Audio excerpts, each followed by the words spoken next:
عمرك سألت نفسك قبل كده فين أم القلوع الحقيقية؟ وليه مستر سلطع محتفظ بيها كل ده؟ هل هي بنته يعني ولا متبنيها ولا لاقيها في الشارع؟ ويا ترى مين أبوها الحقيقي؟ ودي تعتبر من أكتر الأسئلة اللي ملهاش إجابات في تاريخ سبونج بوب كله. وإزاي يعني يكون مستر سلطع اللي هو سلطعون يكون بنته حوت؟ تعالى معايا هصدمك بشوية معلومات مرعبة ممكن تكون أول مرة تسمعها في حياتك. كرتون سبونج بوب يعتبر أكتر كرتون محبوب عندنا، ولكن في شوية أسئلة وحاجات مش منطقية فيه. لما نيجي نشوف كرتون سبونج بوب هنلاقي إن تقريبا كل شخصية منهم ليها أب وأم، لحد ما بيكونوا شبههم بنسبة كبيرة. يعني سبونج بوب باباه ومامته من الإسفنج، وبرضه بسيط باباه ومامته من نجوم البحر. حتى شفيق مامته شبهه، وبرضه مستر سلطع مامته سلطعون. ولكن في شخصية واحدة تعتبر غريبة عنهم كلهم، وهي لؤلؤة. لؤلؤة اللي المفروض باباها مستر سلطع. طب ازاي أنثى حوت باباها يكون سلطعون؟ اللي ما تعرفوش ان لؤلؤة ليها أب وأم حيتان زيها، ولكن ده ما اتذكرش على التلفزيون. اللي انت ما تعرفوش ان مستر سلطع مخبي وراه سر لو اتعرف هيقعد في السجن طول حياته. جريمة قتل أم لؤلؤة. انت ممكن ما تصدقش وتفكر ان ده مجرد كلام، ولكن تعال اشرح لك. لينا متفقين ان مستر سلطع ده اكتر واحد بخيل ممكن تشوفه في حياتك. ممكن يعمل اي حاجة قصاد ان هو يكسب فلوس. فلوسه كلها بيجيبها من محل سلطع برجر. تقريبا هو اغنى واحد في قاع الهامور كلها. بس ايه المميز اللي يخلي كل الناس تروح تاكل من عنده وهو يجني الاموال دي كلها؟ المهم ليه كل الوقت ده؟ شمشون هيموت ويعرف الوصفة السحرية بتاعت سلطع برجر. ممكن علشان سلطع برجر اللحمة اللي فيه مش مصنوعة من لحمة عادية. وما سألتش نفسك مستر سلطع بيجيب لحمة البرجر دي منين؟ الموضوع اتكشف. بتاع سلطع برجر. سلطع برجر ما بتتكونش من لحمة عادية، ده من لحم حيتان. تعال اما اثبتلك. الموسم التالت الحلقة الأولى، ساعتها لما سبونج بوب بدأ يقنع شفيق إن هو يدوق سلطع برجر لأول مرة، نكتشف إن شفيق وقع في مخزن كبير جدا في مطعم سلطع، مليان ملايين سلطع برجر متخزنة وجاهزة للزباين. فمن الواضح كده إن عمنا سلطع بدأ يعمل مشروع بيع البرجر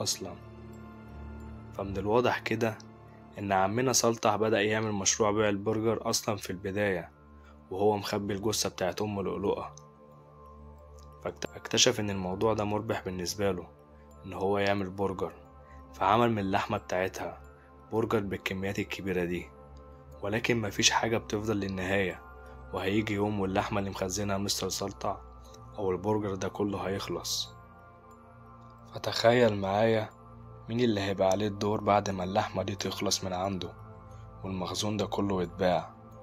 بالظبط كده زي ما انت فكرت، لؤلؤة اللي المفروض ان هي بنته، ولكن في الحقيقة هي مش بنته.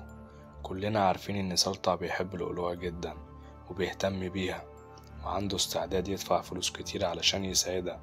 حتى في حلقة من الحلقات جاب لها هدايا كتير جدا عشان يبسطها. أظن كده إن الحب ده ليه مقابل، حب مشروط يعني. سلطع مهتم جدا بصحة لؤلؤة علشان لما يجي اليوم اللي يخلص عليها فيه. اتذكر في كذا مرة في الحلقات إن مستر سلطع كان صياد ماهر جدا. اركن لي الموضوع ده على جنب علشان هنحتاجه. لو انت متابع الكرتون باللغة الإنجليزية هنلاقي إن مستر سلطع بيستغرب أو بيندهش من حاجة بيقول Mother of Pearl، ومعناها أم لؤلؤة. Mother of pearl! Mother of pearl! Mother of pearl! ومن الواضح كده إن الجريمة اللي عملها مسيطرة عليه وعلى دماغه لحد دلوقتي. ولو لسه مش مقتنع تعال اثبت لك أكتر.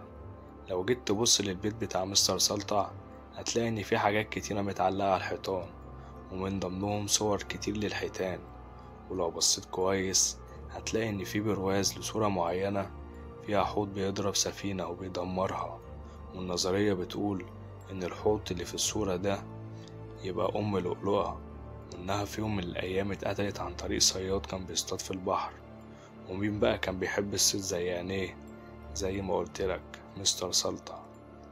مستر سلطع معروف عنه إنه هو فرد من البحرية، وإنه كمان كان أقوى واحد فيهم. في حلقة من الحلقات سبونج بوب وبسيط كانوا بيتدربوا على أصوات الحيوانات المائية اللي بتشبه نوعا ما صوت الحيتان. وقتها مستر سلطع اتضايق جدا، وقفهم على طول، وده طبيعي لأن من المفترض إن مستر سلطع بعد ما عمل عملته كان مكتئب جدا لفترة طويلة، واتذكر إن هو كان في حالة مش كويسة، وكان لما يسمع أي صوت حوت يحس باكتئاب شديد. سيبك بقى من كل اللي فات وتعالى للجزء التاني وهو أبو لؤلؤة، لأن بعدها هتقتنع بالنظرية اللي قلتلك عليها وهتعرف حقيقة مستر سلطع. طب فين هو أبو لؤلؤة الحقيقي؟ أبوه هيبقى الحوت السجين اللي ظهر في أكتر من حلقة وهو في السجن، هو الوحيد أصلا اللي شبه لؤلؤة في الكرتون كله.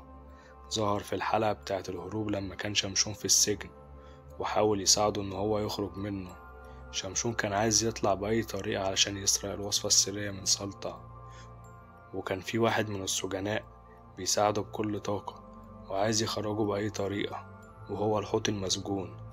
هو مش بس شبهها يبقى أبوها، لو أخدت بالك في حلقة من الحلقات هتلاقي إن في الأوضة بتاعت لؤلؤة حتى فوق السرير بتاعها صورة الحوت. وفي الحلقة اللي ظهر فيها الحوت المسجون وبيحاول يساعد شمشون إن هو يهرب، كان عارف إن بنته موجودة في مكان ما، وكان شاكك إن مستر سلطع هو اللي قتل مراته اللي هي أم لؤلؤة. والنظرية بتقول إن مستر سلطع لما قتل أم لؤلؤة ما كانش فيه غير حل واحد علشان يبعد أبوها عنها، وهو إنه يلفق له التهمة بتاعته لأبوها ويتسجن، ودي تبقى أحسن فرصة إن هو ما يشوفش بنته تاني ويقدر يحتفظ بيها مستر سلطع لحد ما يجي دورها في البرجر.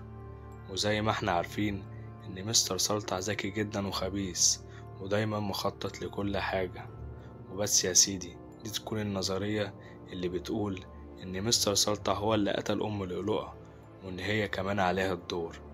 بس كده، قول لنا ايه رأيك في الفيديو في الكومنتات، ولو عجبك دوس لايك واشتراك علشان يجيلك كل جديد. سلام.